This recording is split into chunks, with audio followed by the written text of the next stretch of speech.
What's going on, miners? Chump Change XD here. Hope you're all staying healthy, having a great day. Today we're going to be building a water-cooled PC. So if you guys are into that, let's do it.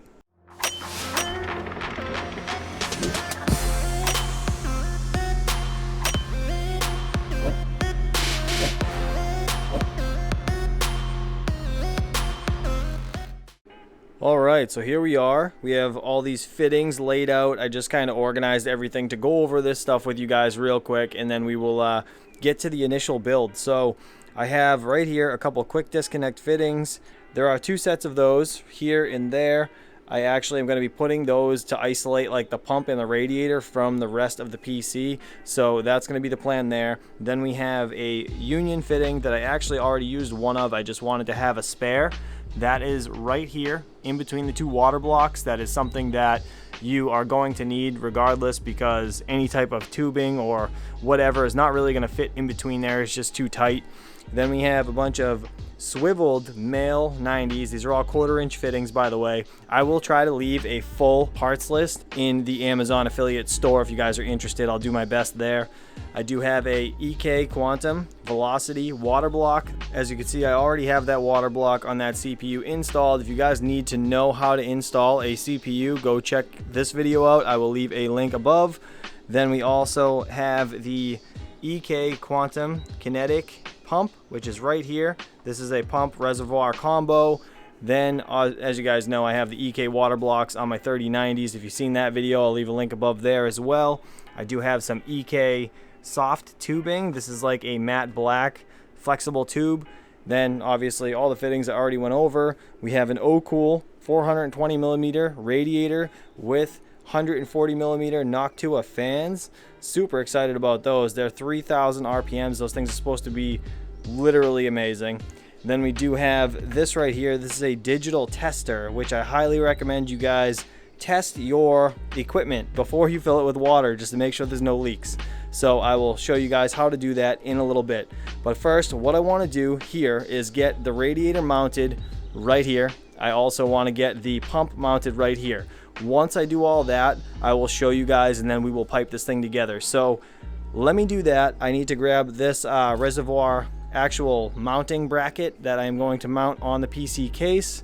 That is right here, EK Loop Accessories. Again, I will try to leave that linked down below as well.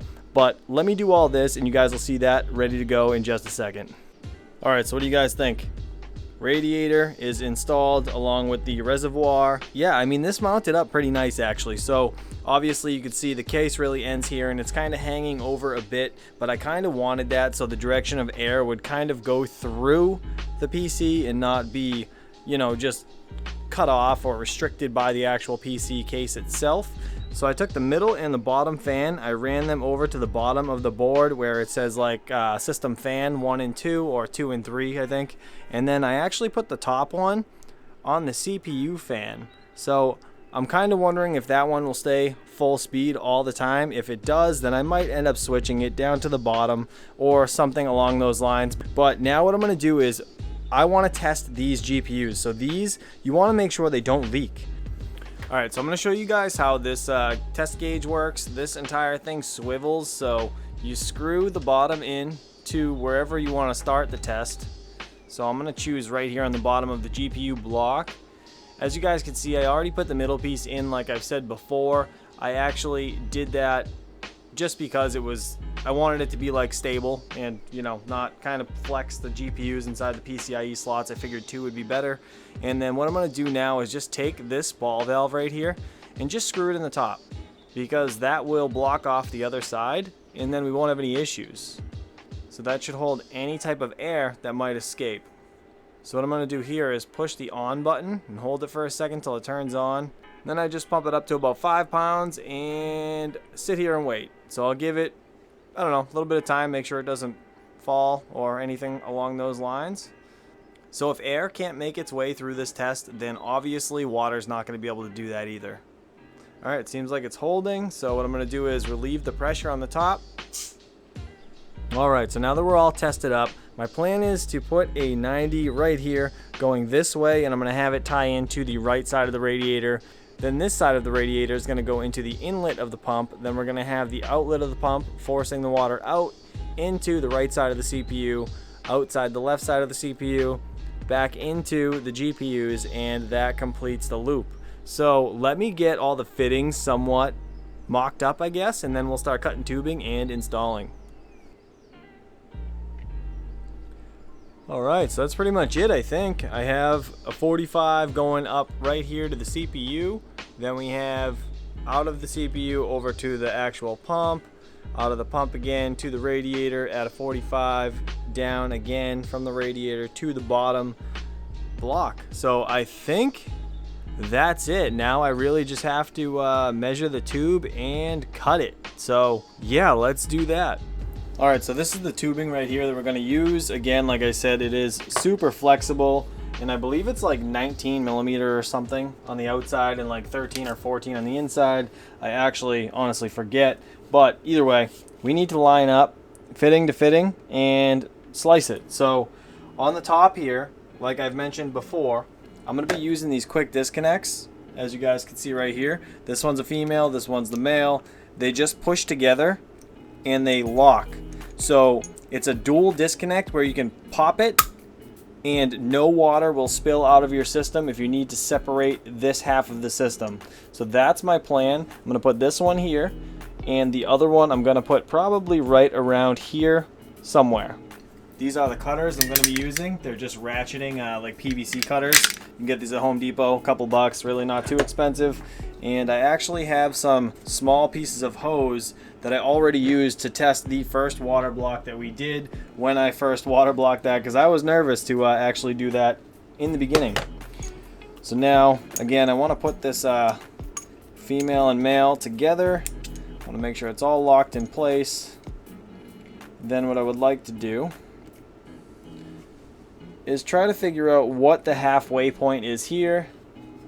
Line this up and chop it. I'm going to give myself a fresh end.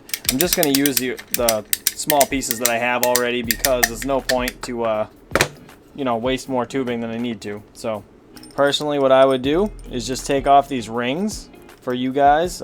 Me being a plumber, I'm used to going to the make-in of the actual fitting, so I usually have a pretty good eye for it. But in your case, if you're doing this new, I would absolutely recommend taking the nuts off so you can kind of gauge a little better where the center of the actual, or the end of the actual fitting is.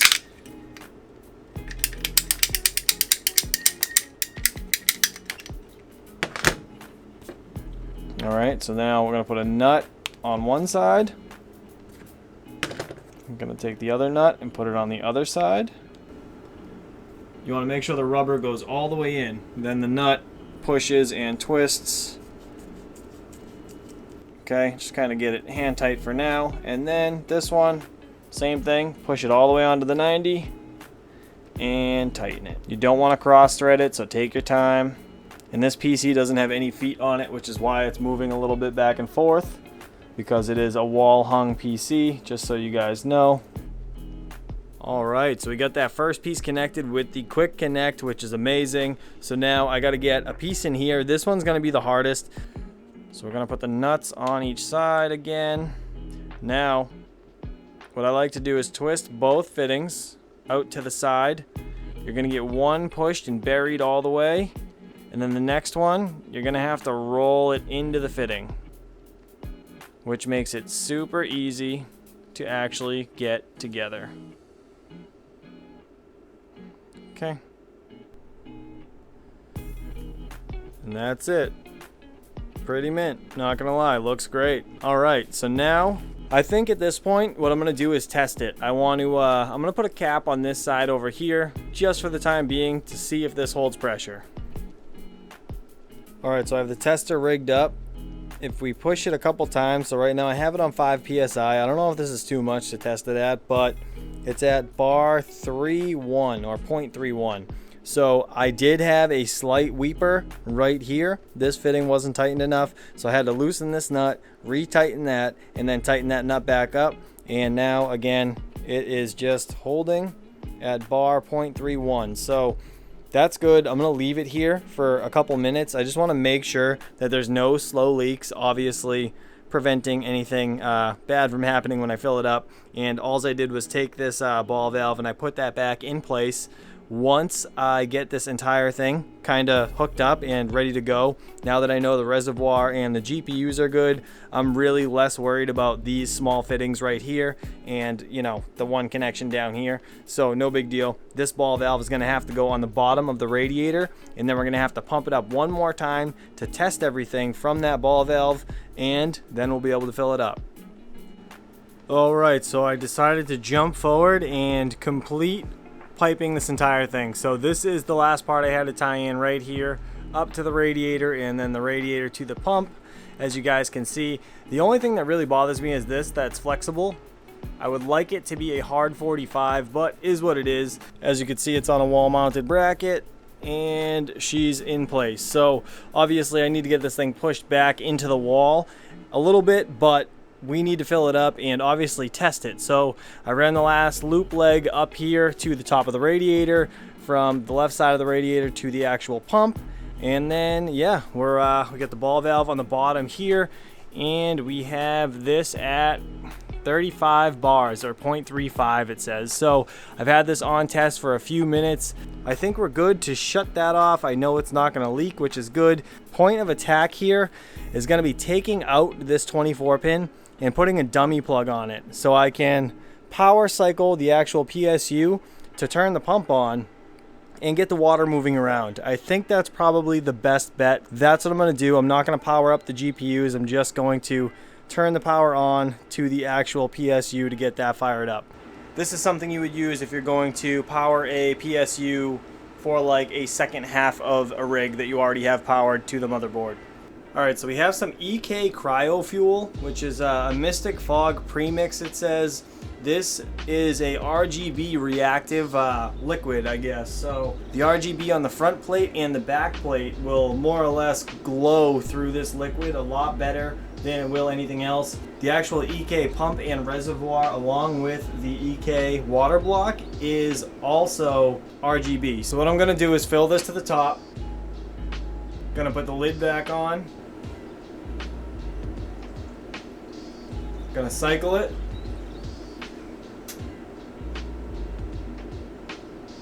And then shut it back off. Rinse and repeat. Now this time, I filled it up halfway.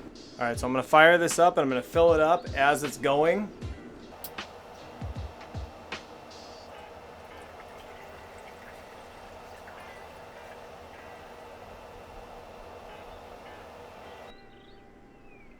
So she's running. Awesome. Love the RGB. That one air bubble is driving me bananas. So I need to either shake the PC to get it out, or I'm just going to continue to cycle it on and off, and hopefully it pushes its way through. But I'm going to shut it down for a minute. This colored stuff actually starts to get a little foamy at the top, which is weird. So I wiped out a little bit of that bubble. That needs to go. So I might have to unmount the PC and kind of tip it to see if it'll move.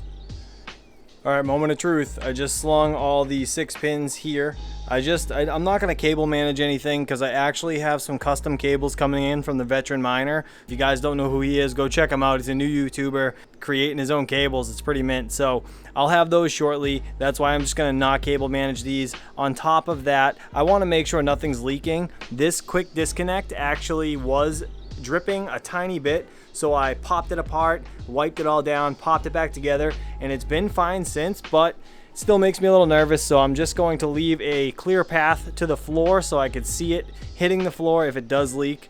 Again, I did take care of that bubble, and this 1 liter actually filled up this entire system fully. It is at the brim on this thing. It's probably not supposed to be all the way full, but whatever, it's just how much I had. So I'm hoping some micro bubbles make their way through and complete the setup fully, and that will have a tiny gap at the top. So either way, let's turn this thing on. I want to make sure she works. Let's hope that I didn't screw up this GPU during the water block.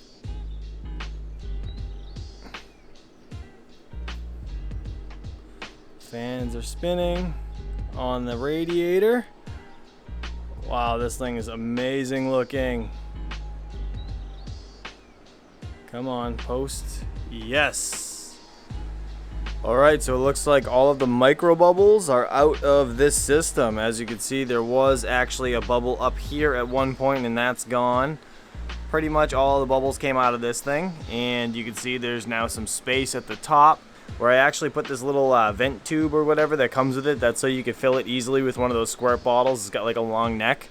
And yeah, I mean, this thing looks absolutely fantastic. I am super pumped. So now I just need to wait for my cables from the veteran miner to come in. But while we're doing that, check this out.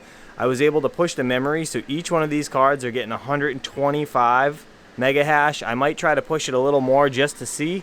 But these are my clocks. I have 1450 on the memory, negative 200 on the core, and 72 on the power limit. As you can see right there, 301 watts in the software, 82C on the memory, and yeah, I mean, I am super pumped. This is working so well, and it looks absolutely killer.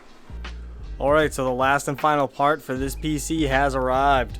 My man, the veteran miner, can actually make custom cables. So he made me some neon green, the same EVGA ends that need to plug directly into the PSU. They fit perfect, like literally perfect. The only thing I wish I could do is pipe this a little differently. I might end up coming out of this with a stronger 90, maybe not a swivel one of some sort, a 45, and then have it come across. That way I could have all of these come straight down in a line. But as of right now, I mean, I guess I could have them come straight down in a line, but I just don't want to have this over the wires, because then if anything leaks out of this, it could just literally roll right down into the PSU. So yeah, we just don't want that to happen. Huge shout out to the veteran miner. Thank you so much for making these cables. If you guys are interested, I don't know if he's actually going to be selling these, but he's a good dude. Go check him out over on YouTube. I will leave a link to his channel down in the description, like I said before. Just before I let you guys go, I wanted to let you know for the month of March, we're going to be partnering up with the MeterBox company. They're actually going to be giving away an 8 GPU server case on my channel, which is amazing. It's going to be decked out with 2400 watts of server PSUs, going to have a full 8 GPU riserless motherboard, and literally everything you need except for the GPUs to start your own mining rig. So that's amazing in itself. Purchasing these meter boxes, every $5 you spend on their website, you get 1 entry. But if you purchase the chump green color, you guys literally get double the amount of entries that you would normally. And not to mention, I do have a 10% discount code. It is CHUMP. I will leave it down in the pinned comment and in the description below. You guys must use the link that is in either of those to actually get entered into this contest. But hopefully you guys enjoy that. As always, if you haven't already, please go down here, hit this like button, don't forget to subscribe, and if you guys haven't seen this video or this video, please go check them out, and I'll see you guys soon. Peace.